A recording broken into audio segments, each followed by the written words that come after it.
આવ્યા છે ચિંતાજનક સમાચાર। આ ચિંતા હવે છે ચોમાસાને લઈને। ખેડૂતોને અને લોકોને પણ એ ચિંતા સતાવતી હોય છે કે આ વખતે ચોમાસું કેવું રહેશે, કારણ કે આ વખતે ગરમી પણ એટલી પડી છે કે લોકો વરસાદની રાહ જોઈ રહ્યા છે ને એ પણ ચાતક નજરે। જ્યારે પૂર્વાનુમાન કયા પ્રકારનું છે ચોમાસાનું, કયો મહિનો સારો રહેશે કયો ખરાબ, તેને લઈને આગાહીકાર અથરિયા શેટ્ટીજી આપણી સાથે જોડાઈ ગયા છે અને તેમની સાથે જ વધુ વાતચીત કરીશું। અને અથरिया जी, स्वागत है आपका न्यूज़ 18 गुजराती में।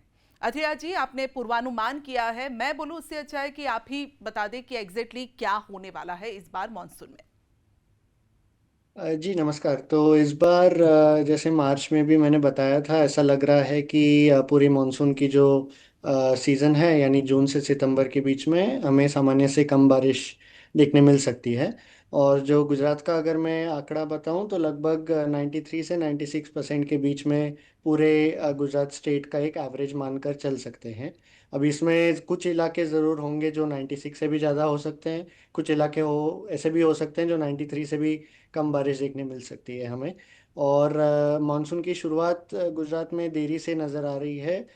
खासकर लगभग दक्षिण गुजरात और जो सौराष्ट्र के इलाकों में एंट्री मारती हैं, हम्म। वो लगभग 4-5 दिन देरी से लग रही है। और इसकी इसी वजह से पूरे गुजरात को भी मानसून दस्तक देते देते थोड़ी जून के अंत या जुलाई की शुरुआत तक लग सकता है। और इसके साथ ही जुलाई का जो महीना है ये काफ़ी कम बारिश वाला नज़र आ रहा है। यानी जो पिछले कुछ सालों में हमें आदत हो गई है कि जुलाई और अगस्त में बहुत बारिश गिरती है, वैसे इस साल उसके मुताबिक काफ़ी कम बारिश नज़र आ रही है। लेकिन फिर अगस्त और सितंबर में थोड़ी बारिश में बेहतर प्रभाव देखने मिल सकता है। जी, लेकिन आपने पहले ही चिंता बढ़ा दी है कि शुरुआत ही लेट होने वाली है। अगर शुरुआत लेट होगी तो कौन सी डेट है, क्योंकि अमूमन माना जाता है कि सेकेंड वीक में आ जाती है, यानी जून के सेकेंड वीक में बारिश दस्तक दे देती है। इस बार क्या लग रहा है? तो इस बार लग रहा है कि लगभग अगर हम देखें तो सामान्य दिनांक गुजरात दक्षिण गुजरात में मौसम मानसून की प्रवेश करने की लगभग 20-21 जून होती है। 20 जून के आसपास मानी जाती है। तो इस बार लग रहा है कि लगभग 23 या 25 जून तक दक्षिण गुजरात में मानसून दस्तक दे सकता है। और फिर इसके आगे बढ़ते बढ़ते मध्य गुजरात, अहमदाबाद और उत्तर सौराष्ट्र के इलाकों में लगभग 28 जून तक पहुंच सकती है। और जो उत्तर पूर्व पश्चिम गुजरात है और जो कच्छ के जो आखिर के इलाके हैं, इन इलाकों में मानसून कवर करते करते या तो 30 जून नहीं तो 1 जुलाई तक जा सकता है। तो ये तो किसानों की चिंता बढ़ गई है, क्योंकि जो लोग पहले से बुआई की तैयारी कर लेते हैं तो उन लोगों के लिए क्या नसीहत होगी ऐसे वक्त में, क्योंकि उनकी तो चिंता बढ़ रही होगी। अमूमन मानते हैं गुजरात में कि 15 जून तक मानसून मानसून दस्तक दे देता है। अगर लेट हो रहा है तो किसानों के लिए भी चिंता है। जी बिल्कुल। तो सामान्य से अगर हम देखते हैं, क्योंकि मानसून लगभग जैसे आपने कहा 15 या 20 जून तक ज़्यादा से ज़्यादा आ जाती है, तो इस बार क्योंकि देरी है तो ऐसी मतलब अगर ऐसी कोई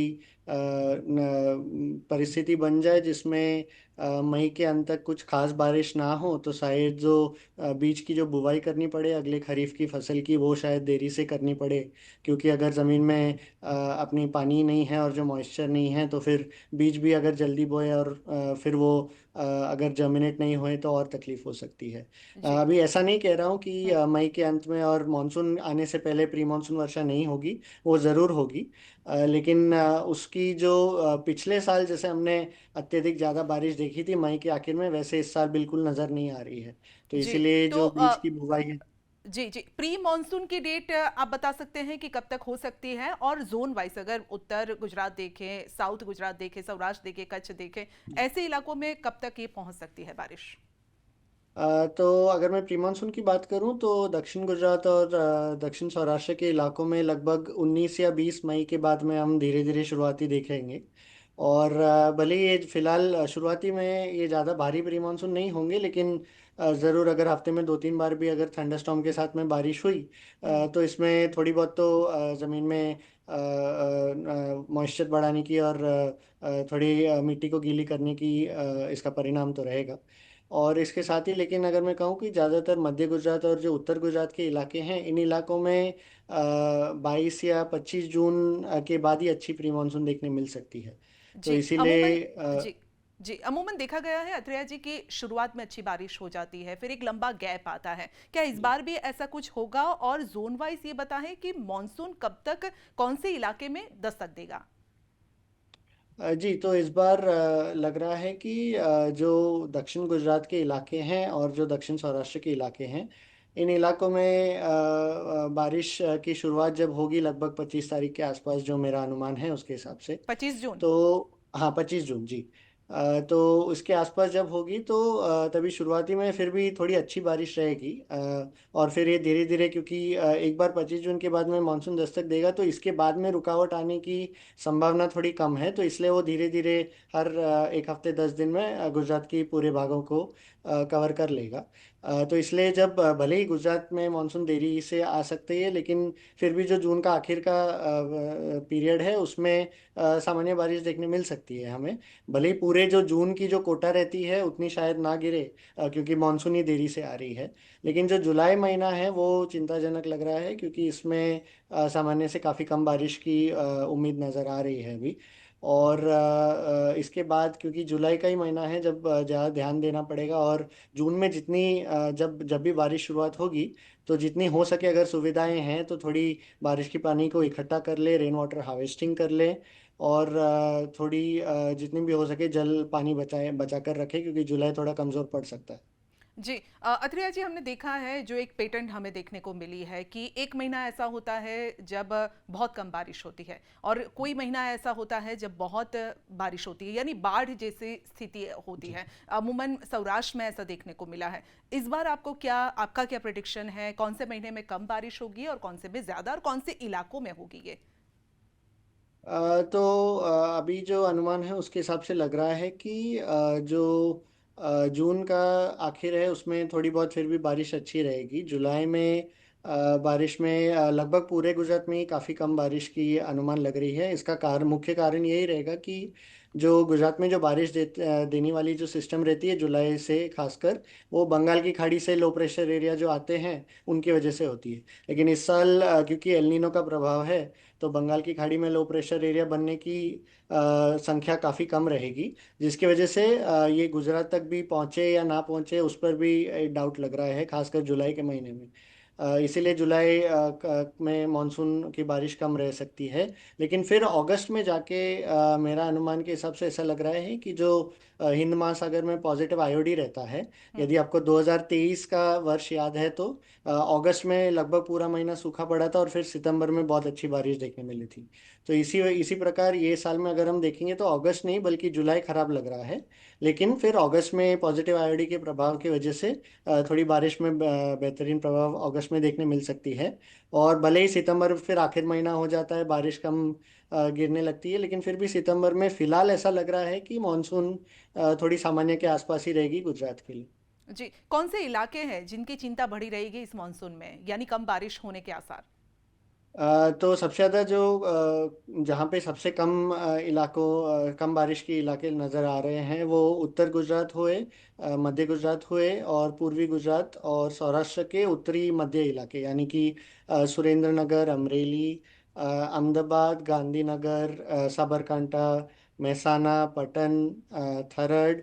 और अगर पूर्वी गुजरात की बात करें तो दाहोद, महिसागर, अरवली, इन जैसे इलाकों में सबसे ज़्यादा रिस्क है कि इन इलाकों में सबसे कम बारिश देखने मिले। बाकी जो दक्षिण गुजरात के इलाके हैं, वडोदरा, भरूच, सूरत, नर्मदा, डंग, वलसाड, और जो सौराष्ट्र के तटीय इलाके, यानी जैसे कि अगर मैं कहूँ तो गिर सोमनाथ, द्वारका, पोरबंदर और जामनगर के जो तटीय इलाके हैं, और फिर जो कच्छ के मुख्यतः इलाके हैं, इन इलाकों में फिर भी बारिश उतनी खराब नहीं नजर आ रही है जितनी उत्तर पूर्वी गुजरात में नजर आ रही है।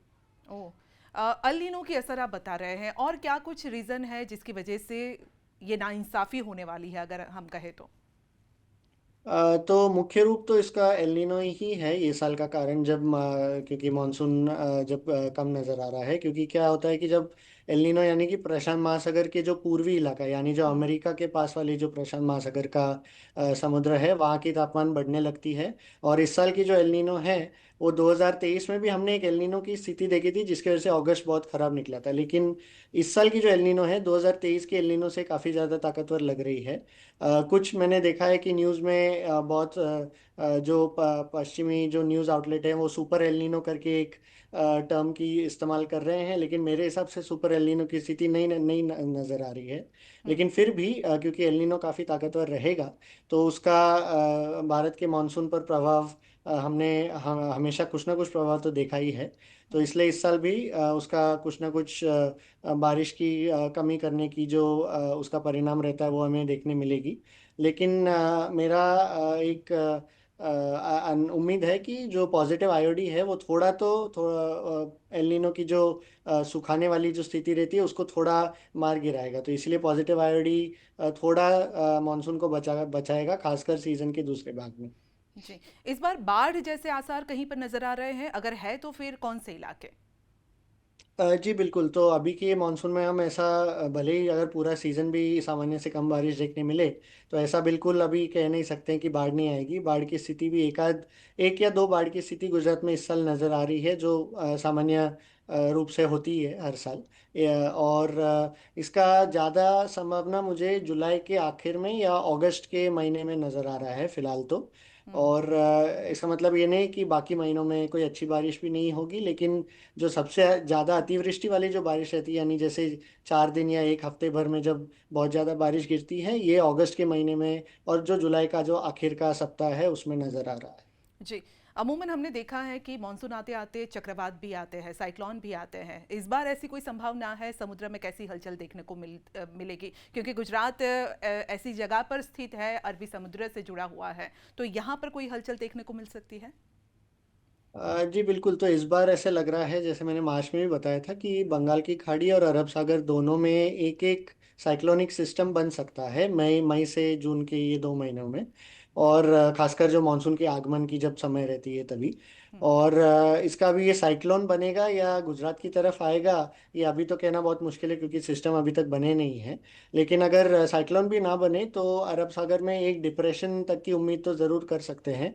और अगर ये डिप्रेशन बनेगा तो गुजरात के खासकर दक्षिणी इलाके, इन इलाकों में कुछ प्रभाव जरूर दे सकते जी। अब अथरिया जी, आपका स्टडी क्या कहता है, जब साइक्लोन आता है तो बारिश पर किस तरह से इसका असर होता है? तो सामान्य रूप से अगर हम देखें तो साइक्लोन जब भारत के पश्चिमी तट और गुजरात से दूर निकल जाते हैं, यानी जो ओमान या जो पश्चिम अरब सागर है उन इलाकों में अगर जाता है, तो वो उसके साथ में मानसून की पूरी करंट को ले जाता है। तो इसी वजह हम्म। से फिर क्या होता है कि वो मानसून करंट को फिर एक बार बैठने में और 2-3 हफ्ते लग जाते हैं। लेकिन अगर पश्चिम तट और जो महाराष्ट्र और गुजरात के तटीय इलाकों के आसपास या महाराष्ट्र गुजरात तक के की तरफ अगर कोई सिस्टम आए, तो उसके साथ में मानसून खींच कर लेकर आ सकता है। जी। और जल्दी काफी सालों में हमने देखा है कि थोड़ी जल्दी भी मानसून आ जाती है इस सिनारियों में। तो इसलिए इस साल ऐसा लग रहा है कि ओमान की तरफ जाने की संभावना इस साल थोड़ी कम लग रही है। हम्म। यानी लगभग मध्य अरब सागर में रहेगा या थोड़े पश्चिमी तटों को भी प्रभावित करेगा। तो इसलिए इस साल कोई अगर अरब सागर में सिस्टम बने तो उसका मानसून की जो गति रहती है उस पर कुछ ऐसे खास खराब परिणाम अभी फिलहाल नहीं नजर आ रहा है। हम्म। और जैसा हमने अगर अगर देखा होगा तो 2023 में जब बिपरजॉय गुजरात पर लगा था, तो हम्म। तभी हमने देखा था कि भले ही काफी भीषण चक्रवात था और जब नलिया को और कच्छ के इलाकों में काफी प्रभावित किया था, लेकिन फिर उसके बाद में 2-2.5 हफ्ते तक पूरी मानसून की करंट ही मर चुकी थी और फिर उसको फिर वापस आने में और 2-3 हफ्ते लग गए थे। तो इस साल ऐसी स्थिति नहीं नजर आ रही है। हम्म। और इसीलिए अगर मैं कहूँ तो ओवरऑल एक सकारात्मक परिणाम ऐसा नजर आ रहा है अरब सागर का सिस्टम का। जी। अगर पिछले दिनों की बात करें, यानी पिछले सालों की अगर बात करें, तो हमने देखा है कि सौराष्ट्र के जो कोस्टल इलाके हैं वहां पर ज़्यादा असर ये साइक्लोन का देखने को मिलता मिलता है। इस बार ऐसी कोई संभावना है, या कौन से इलाकों के नज़दीक, या कितना दूर बनेगी, यानी कितनी दूर ये सिस्टम बन सकते हैं साइक्लोनिक? वो फिलहाल तो अभी एग्जैक्ट उसका ट्रैक लगाना और कभी बनेगा ये कहना थोड़ा मुश्किल है। लेकिन जैसे मैंने कहा कि इस साल जब सिस्टम अगर बनेगा, भले ही डिप्रेशन ही बन जाए, कोई चक्रवात ना बने, लेकिन फिर भी इसकी जो दक्षिण गुजरात है और जो सौराष्ट्र के पश्चिम और जो दक्षिणी इलाके हैं और कच्छ के इलाकों, इन इलाकों में थोड़ी प्रभावित कर सकता है। जी, मोटा मोटी पांच ऐसी कौन सी बातें हैं, पूरा जो आपने प्रिडिक्शन बताया तो क्या ध्यान रखना पड़ेगा, और कितने परसेंट बारिश होगी, कौन से इलाके, मोटा मोटी पांच बातें अंत में बता दीजिए। जी, तो ओवरऑल अगर मैं सीज़न का कहूँ तो जून से सितंबर के बीच में गुजरात में सामान्य से कम बारिश देखने की पूर्वानुमान लग रही है।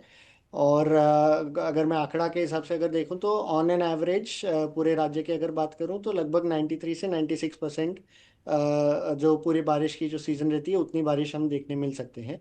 कुछ इलाके जैसे उत्तर पूर्वी और मध्य गुजरात के इलाके हैं, उन इलाकों में 93 से भी कम परसेंट बारिश हो सकती है। और जो दक्षिण गुजरात, सौराष्ट्र के तटीय इलाके और जो कच्छ के इलाके हैं, इन इलाकों में सामान्य बारिश देखने मिल सकती है। फिर अगर मैं बात करूं तो जून में मानसून की आगमन देरी से नजर आ रही है, खासकर दक्षिण गुजरात और दक्षिण सौराष्ट्र में लगभग 5 से 7 दिन की देरी से। लेकिन फिर उसके बाद में हर 4-5 दिन में मानसून आगे बढ़ता रहेगा, तो पूरे राज्य में लगभग 1 जुलाई या उससे पहले मानसून पूरे राज्य को कवर कर लेगा। जुलाई का महीना काफ़ी कमज़ोर नज़र आ रहा है बारिश के हिसाब से, तो इसीलिए जब अगर जून के अंत में बुवाई कर रहे हैं खासकर किसान अपने फसल, खरीफ का फसल की, तो जितनी हो सके जब जून के अंत में थोड़ी बारिश अच्छी रहेगी तभी उसकी रेन वाटर हार्वेस्टिंग करे, और अगर संभावना है तो कुछ पानी बचाए रखे, क्योंकि जुलाई में उसे इस्तेमाल करने की ज़रूरत पड़ेगी। फिर अगस्त में और सितंबर में यानी जो मानसून का जो दूसरा भाग है उसमें थोड़ी मानसून की बेहतरीन प्रभाव देखने मिल सकते हैं। और जो बंगाल की खाड़ी से जो लो प्रेशर है जो गुजरात को बारिश देते हैं, वो अगस्त जी के महीने में 1 या 2 आ सकते हैं, जिसकी वजह से लगभग पूरे गुजरात में अच्छी बारिश अगस्त में देखने मिल सकती है। जी, शुक्रिया અથરિયા જી અમારી સાથે જોડને કે લીએ, આપકે પ્રિડિક્શન કે લીએ, કારણ કે અથરિયાજીનું જે પ્રિડિક્શન છે તે ખેડૂતોને ઘણું લાભદાયી સાબિત થઈ શકે છે, પ્રી પ્લાન કરવામાં તેમને સરળતા રહી શકે છે, પરંતુ મોટા મોટી વાત એ જ છે કે આ વખતે ઓછો વરસાદ રહેશે, એટલે કે સામાન્ય કરતાં પણ ઓછો વરસાદ રહેવાનો છે, જુલાઈ કદાચ ખાલી પણ આખો રહી શકે, એટલે કે કોરો ધાકોર રહી શકે છે, પરંતુ કુદરત છે, કુદરત સામે નતમસ્તક સિવાય આપણી પાસે કોઈ ઉપાય નથી, પરંતુ ખેતીને બચાવવા કયા ઉપાયો કરવા જોઈએ તે આપ વધારે સારી રીતે જાણો છો। નમસ્કાર।